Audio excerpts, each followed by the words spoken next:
If you've ever wondered what it feels like to be the most visible outsider in the room, or if you've ever seen how cruelty from neighbors and classmates can shape a person's entire life, or if you've been curious about how the Cold War's paranoia could echo even in a small Miami neighborhood potluck, if so, then today's book just might be for you. Today, I'll be reviewing Mice 1961 by Stacey Levine.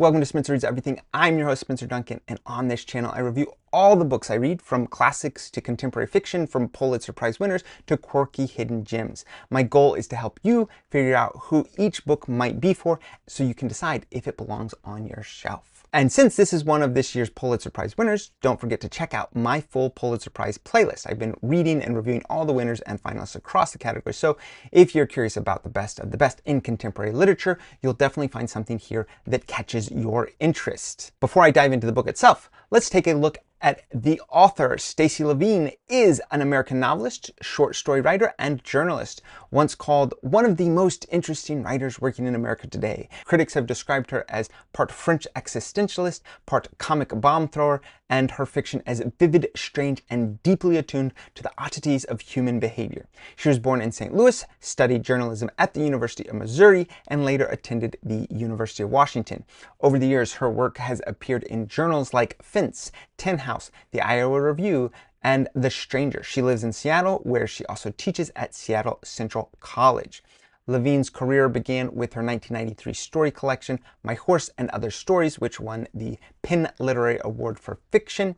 Her first novel, Draw, followed in 1997, praised for its Kafkaesque humor and haunting style. In 2005, she published Frances Johnson, a surreal small-town comedy of manners, and in 2011, she released The Girl with Brown Fur, Tales and Stories, which was celebrated for its crystalline strangeness. Of course, her most recent work, this one that we are looking at today, Mice 1961, came out in 2024 and was widely praised for its inventive language and unsettling humor. It went on to become a finalist for the 2025 Pulitzer Prize for Fiction, and of course securing her reputation as a writer who crafts some of the most unusual and thought-provoking fiction being published today. I've pointed this out once already, but this year's fiction category was a little different.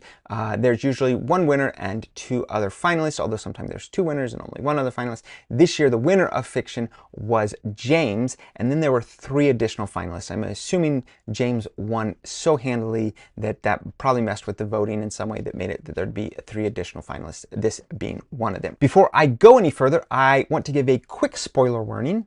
Mice 1961 is a book that thrives on its odd, surprising turns and the strange little moments between characters. To really talk about it in detail, I'll need to go through the plot section by section. So if you'd rather experience this work's freshness, you may want to pause here, go read the book, and then come back for the full breakdown. Let us dive into this book. There are 6 chapters. Let's take a look at each of them. Chapter 1, we're introduced to the half-sisters, Jody, Josephine Merrill, and Mice, Ivy Huberman. They are living in Miami neighborhood in the 1960s after the death of their mother, Candy. Jody is practical and severe. She works downtown as a typist and bears the very heavy responsibility of caring for Mice, who's fragile, albino, and half blind. Their narrator, her name is Girdle, is a runaway orphan and recounts how she came to live with the sisters after Candy's death, sleeping behind their couch. Girdle observes everything obsessively, blending some love, as well as some jealousy and some metafictional unease about her role in this story. Mice is relentlessly bullied by neighborhood teenagers who mock her whiteness and her failing eyesight. The cruelty underscores her outsider status. Neighbors treat her as a freakish object of pity and ridicule. So despite Jody's attempts to protect her, we see her constantly facing more and more prejudice. The sisters' grief is tangible. Candy's death leaves them bound together yet resentful. They go out to clubs or diners but remain painfully isolated. Their relationship oscillates between tenderness and there are violent clashes, often ending with Jody controlling or chastising Mice. In chapter 2, this part actually deepens the focus on neighborhood dynamics. The Reefway community is portrayed as both absurd and cruel, a microcosm of suspicion and conformity in Cold War Florida.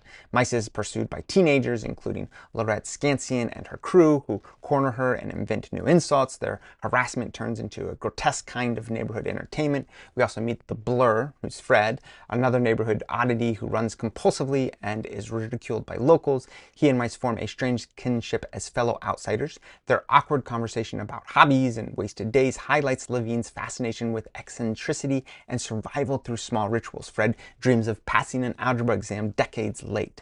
Mice also builds radios. The neighbors' gossip scenes illustrate how Mice has become an object of communal fixation. Her whiteness, her twitching eyes, her oversized shoes all become fodder for disgust. Yet paradoxically, she exerts a gravitational pull, shaping how others define themselves against her. In Chapter 3, this chapter focuses on the spring party, the central social event of the novel. Preparations build tension. Jody insists that Mice attend to socialize, and while Mice resists, feeling universally hated, Girdle narrates their grooming ritual, observing Jody trying to make Mice presentable. And at the party, the absurd, surreal quality of the author's prose really takes place. Guests are described almost as caricatured figures. You have beatniks, librarians, loafers, couples who orbit the sisters with curiosity or disdain, and the potluck table with all of its mismatched food. You hear conversations that reflect the author's blend really of some humor, but also a fair amount of menace. And then Mice wanders through this chaotic environment, as usual attracting stares and also mockery and eventually confrontation. Jody tries to control the situation but grows increasingly exasperated. Girdle hovers in the background, alternately invisible and desperate to matter. Of course, you also have hints of the Cold War filter in through stray comments and some symbols, the alligators named Khrushchev, and nervous references to bombs. The party becomes a metaphor for both communal paranoia and individual alienation. Chapter full escalates the conflict between the sisters and Girdle's anxiety about narrative control. Jody and Mice quarrel intensely. Jody resents the burden of care while Mice rebels against her sister's restrictions. Their fights are physical as well as verbal, full of biting, grappling, and then sudden tenderness. Girdle often inserts herself voyeuristically, jealous of their intimacy. Mice also asserts herself against her tormentors more boldly. Small acts of defiance begin to shift her from passive victim to disruptive presence. The narrator notices this change, but interprets it with dread, fearing the story itself will sanitize Mice by pushing her toward a predetermined fate. Meanwhile, the neighborhood absurdities continue. Conversations about trivialities like algebra exams and casseroles or pet dogs are infused with existential dread, highlighting the author's style of tragicomic estrangement. In Chapter 5, the helper figure begins to manifest more clearly as a man drifting into the Riftway neighborhood whose presence threatens to redirect the story away from Mice and Girdle. Girdle's paranoia about being erased intensifies. Mice finds herself more independent, slipping away from Jody and spending time exploring hidden nooks of the neighborhood. These excursions frighten Jody but exhilarate Girdle, who both admires and fears Mice's autonomy. The party's aftermath also lingers. Neighbors gossip about Mice's behavior, further entrenching her status as both spectacle and scapegoat. The Cold War backdrop continues to get more and more hints, and of course, anxiety about surveillance and invasion and catastrophe resonate with the neighborhood's own dynamics of suspicion and ridicule. And in the final chapter, Chapter 6, which is the shortest, all of this tension reaches a very climactic moment. Mice disappears. And whether intentionally or through another act of some kind of harassment is very unclear. So Jody panics, involving Detective Denny White, who trivializes her fears, recalling past false alarms. And so Jody insists this time that it is different. And then Girdle narrates with growing desperation, fearing not only for Mice, but for her own survival within the story. And she reflects explicitly on fate, endings, and the danger of being written out. And the novel concludes ambiguously. Mice is simultaneously central and elusive, a figure defined by absence as much as presence. And Jody remains caught between protectiveness and exasperation, while Girdle's voice blurs the line between participant and unreliable witness. rather than resolution. The book ends with the author's signature estrangement, an uneasy mixture of absurd comedy, emotional ache, and metafictional self-awareness. Together, all of this forms a layered meditation on memory, community, and the interplay of story and life. Mice's run into the cornfield becomes a symbolic event, pulling neighbors together and inspiring reflections on breath, light, and the limits of human control. The reappearance of boatsman anchors the story in joy and reunion, yet Jody's plea introduces the unresolved tension of Mice's absence. In the end, the narrator finds meaning in the conflict itself, in the countless threads of connection that echo both life's fragility and its resilience. This certainty that is this way closes the sequence, not with resolution, but with recognition that story and life are inseparable, each shaping and revealing the other. I found Mice 1961 to be an interesting book. Though, actually I have a confession. I don't always connect with the Pulitzer Prize winners in fiction, or yeah, I would say my record on the fiction is I either love the books like Demon Copperhead, and I think that they're some of the best books I've ever read, or I just really struggle with them. And admittedly, this is one of them. I certainly appreciated a lot of the play with language. I did enjoy the play of perspective and the meta-narrative that was going on at times, and this idea of Gödel's involvement and the name of the book is Mice 1961, which ironically is giving you this clear definition. It's about mice in 1961, but at the same time, it's not about either of those. Right? Like it is so sprawling in many ways about relationships and the way people connect, and in other ways, it is incredibly narrow, focusing on this single neighborhood and these two sisters, and it is definitely experimental. And so I would have to say that in my overall reaction to this book, that experimental element is just not as rewarding as I would have liked it to have been. And I realize that there's lots of people out there that this is the type of literature that they are interested in, and I hope that you find this book. I'm going to say that for the most part, this isn't going to be a book I'm going to recommend to people unless they give me enough explicit clues that this is the type of literature that they would be seeking after. That being said, as always, as a Pulitzer Prize finalist, I do think that simply opening the page and reading the language is going to be fascinating. There's going to be layers of race and class and even time period and society that are all going to be mixed in to the way that it's written, and you'll see it, and it will be impressive. But if you're like me, the actual storyline in a novel is still really important. And in this case, I think it's just a little too elusive.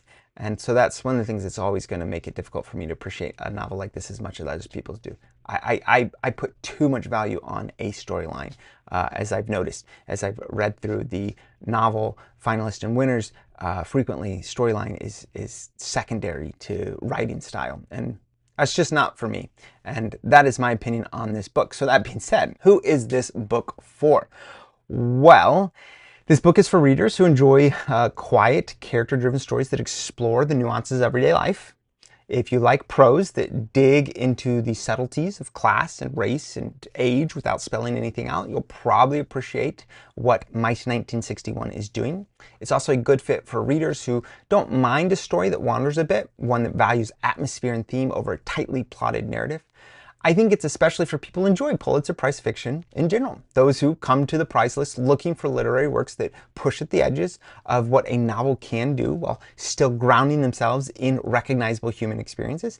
If you're the kind of reader who appreciates ambiguity and layered storytelling and language that lingers in your mind, then I do think that you certainly can enjoy this book. Who is this book not for, besides me? Well, it's not for readers who want a straightforward, plot-driven story. If you prefer novels with clear beginnings, middles, and ends, or if ambiguity in a story frustrates you, this will likely leave you unsatisfied.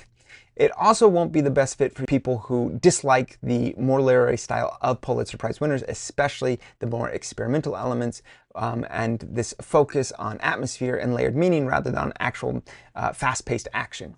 If you're looking for something escapist or easy to follow or purely entertaining, this probably isn't the book for you. Admittedly, very rarely will the Pulitzer Prize books be an escapist book. It demands a lot of patience, it demands willingness to sit with uncertainty and an appreciation for prose that works more through suggestion than through resolution. I'd say that overall this is an interesting read. Even if it wasn't exactly what I hoped for, it carried the weight of real life in pages that explored themes of age and race and class and curiosity with language that lingered long after I put the book down. While I didn't fully connect with it, I can still appreciate the craft and the intent behind it. It feels like one of those novels that will resonate deeply with some readers while leaving others a little uncertain, and that is, in its own way, something that makes it quite memorable. I'd like to know what you think. Have you read this Pulitzer Prize finalist? Do you have a favorite book from the novel category? Please let me know your thoughts in the comments. And while we're here, be sure to check out more of my videos and playlists. Whatever your reading taste, you'll find something to match it. After all, the name of the channel is Spencer Reads Everything. And if you like my videos, please share them. The more people who know about this channel, the more videos I can make. And don't forget to like, subscribe, turn on those notifications, and until next time, keep those pages turning.